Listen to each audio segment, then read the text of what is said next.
আমরা নাজমুল হোসেন শান্তরা আমরা পরপর দুটি ইনিংসে কিন্তু আমরা 17 রান দেখেছি।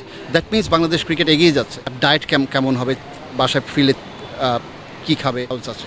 তো আমরা শ্রীলঙ্কা আফগানিস্তান টেস্ট ক্রিকেটের সমমানের দল। প্যারেন্টাল প্রোগ্রামটা হচ্ছে আমাদের গার্জিয়ান যারা মাঠে আসছেন বাচ্চা নিয়ে, তাদেরকে একটা ক্রিকেট সম্বন্ধে একটা ধারণা দেওয়া, কিভাবে আপনার ছেলে মেয়েকে কীভাবে একটা ভালো ক্রিকেটার হিসেবে গড়ে তুলতে পারবেন, সেই একটা তাদের সাথে পর্যালোচনা হয়েছে। তাদেরকে একটা গাইডলাইন দিয়েছি। সেই গাইডলাইনগুলোর মধ্যে প্রথমেই ছিল আপনার কীভাবে আপনার ছেলেকে অনুপ্রাণিত করবেন, ছেলে মেয়েকে অনুপ্রাণিত করবেন ক্রিকেট খেলতে। পরেরটা ছিল ডিসিপ্লিন, তার লাইফ সার্কেলটা কেমন হবে, কীভাবে একটা গড়ে ওঠার পিছনে ডিসিপ্লিনটা কাজ করে, সেটা নিয়ে কথা হয়েছে।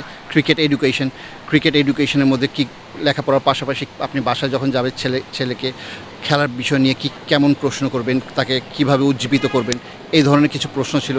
তার ডায়েট কেমন হবে, বাসায় ফিরে কী খাবে, খাওয়ার দাওয়ার কী করবে, এই সমস্ত নিয়ে একটা ধারণা তাদেরকে দিয়েছি। আমরা অলরেডি ডেভেলপ করছি এক কথায় বলতে, বিকজ অফ আমি যদি লাস্ট টেস্ট ম্যাচের কথাই বলি, শ্রীলঙ্কার সাথে আমরা 5 দিন লড়াই করি, কিন্তু আমরা টেস্ট ম্যাচ ড্র করেছি। আমরা ভালো ব্যাটিং উপহার দেখেছি। আমরা নাজমুল হোসেন শান্তরা আমরা পরপর দুটি ইনিংসে কিন্তু আমরা 17 রান দেখেছি। দ্যাট মিনস বাংলাদেশ ক্রিকেট এগিয়ে যাচ্ছে। আর ল্যাকিংসের যে কথা বললেন, ক্রিকেটে আপস অ্যান্ড ডাউনস থাকবেই। কোনো একদিন আপনি ভালো করবেন, কোনো একদিন খারাপ করবেন। হ্যাঁ, আমাদের ধারাবাহিকতাটা নিয়ে প্রশ্ন করতে পারেন। ধারাবাহিকতাটা হয়তো আমাদের সেরকমভাবে নেই। ধারাবাহিকতা তো আপনার একমাত্র অস্ট্রেলিয়া, নিউজিল্যান্ড র্যাঙ্কিংয়ে 1 থেকে 4-এর ভিতরে আছে। তাদের বাদে প্রতিটা দলেরই কিন্তু আছে ধারাবাহিকতা, আপস অ্যান্ড ডাউনস।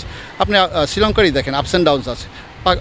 আফগানিস্তানের কথাই যদি বলি, তাদেরও কিন্তু test cricket ups and downs আছে। তো আমরা শ্রীলঙ্কা আফগানিস্তান টেস্ট ক্রিকেটের সমমানের দল, এবং আমাদের আপস অ্যান্ড ডাউনস থাকবেই। তো এটা মেনে নিয়েই কিন্তু আমাদের পথে এগিয়ে যেতে হবে। আর আমি বিশ্বাস করি যে আমাদের ক্রিকেট এগিয়ে অবশ্যই যাচ্ছে।